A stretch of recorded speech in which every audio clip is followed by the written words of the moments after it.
दुनिया में हज़ारों लोगों को किसी न किसी कारण से हर रोज़ मौत के घाट उतार दिया जाता है। ऐसे कई केसेस में अपराधी पुलिस की पकड़ में आ जाते हैं, पर कई केसेस ऐसे भी होते हैं जिनमें पुलिस सालों तक क्रिमिनल तक पहुंच ही नहीं पाती है। वक्त गुजरता जाता है और ऐसे मामलों के फाइल्स बंद हो जाते हैं और हमेशा के लिए अनसुलझे रह जाते हैं। लेकिन क्या आपने कभी ऐसा सुना है कि किसी मर्डर जैसे सीरियस क्राइम के केस में पुलिस के सामने 500 से ज़्यादा लोग आते हैं और जुर्म अपने सर लेते हैं, लेकिन फिर भी पुलिस इस मर्डर के लिए क्रिमिनल को सज़ा नहीं दिलवा पाती? क्यों? जितने भी लोग आए उनके खिलाफ कोई भी पक्का एविडेंस कभी मिला ही नहीं। डोंट बी शॉक, हैरान मत होइए। एक ऐसा ही मामला 73 साल पहले अमेरिका के लॉस एंजलिस से सामने आया था, जिसमें एक महिला को अपराधियों ने निर्मम तरीके से मौत के घाट उतार दिया था और उसकी लाश को 2 टुकड़ों में काट दिया था। लेकिन आज तक अपराधी को सज़ा नहीं मिल पाई, क्योंकि पुलिस यह पता लगाने में सफल ही नहीं हो पाई कि आखिर उस महिला की हत्या किसने की और उसने यह किया क्यों। आइए हम इस ब्रूटली मर्डर के इंसिडेंट्स को थोड़ा करीब से जानते हैं।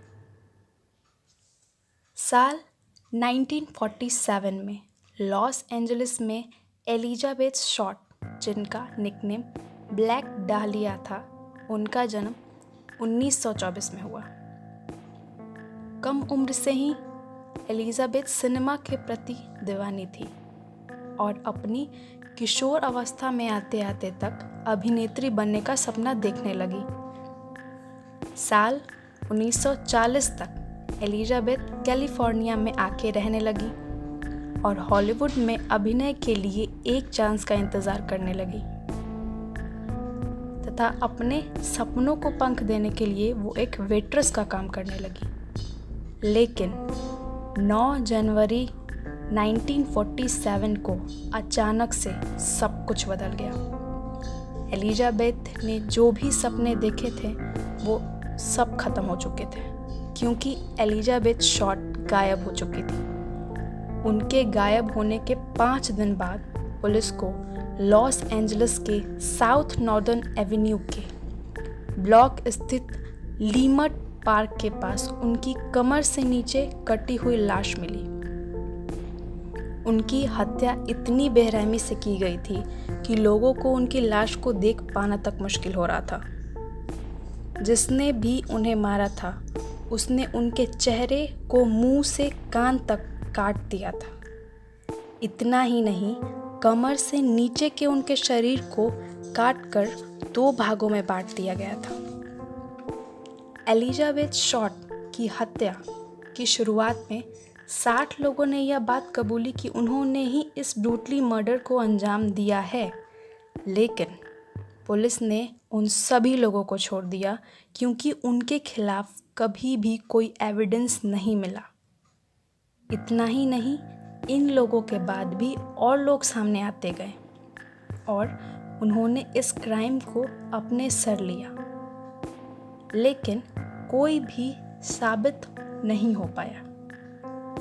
इनमें से कई लोग ऐसे भी थे जिनका जन्म इस मर्डर के बाद हुआ था। आज तक ना पुलिस इसके असली अपराधी को पकड़ पाई और ना उन्हें कभी यह मालूम चला कि आखिर लोग क्यों इस मर्डर का जुर्म अपने सर लेना चाहते हैं। इस केस में 500 से अधिक लोग सामने आकर जुर्म कबूल कर चुके थे, जिनमें ज़्यादातर पुरुष थे। एलिजाबेथ शॉर्ट को ब्लैक डालिया निकनेम उनके मर्डर केस के इन्वेस्टिगेशन के दौरान न्यूज़ रिपोर्टर और प्रेस से मिला था।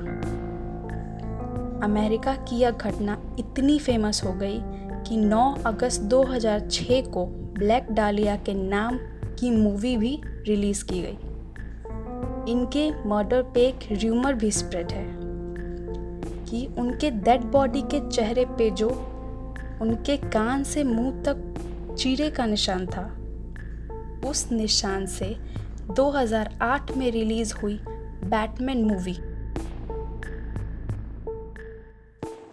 द डार्क नाइट, और इस मूवी का सबसे मेन और हमारा फेवरेट कैरेक्टर द जोकर का मेकअप ब्लैक डालमिया के डेड बॉडी के फेस से इंस्पायर्ड है। अगर आपको हमारी ये आज की वीडियो पसंद आई हो तो प्लीज़ चैनल को सब्सक्राइब करना बिल्कुल भी ना भूलें। Thanks for watching.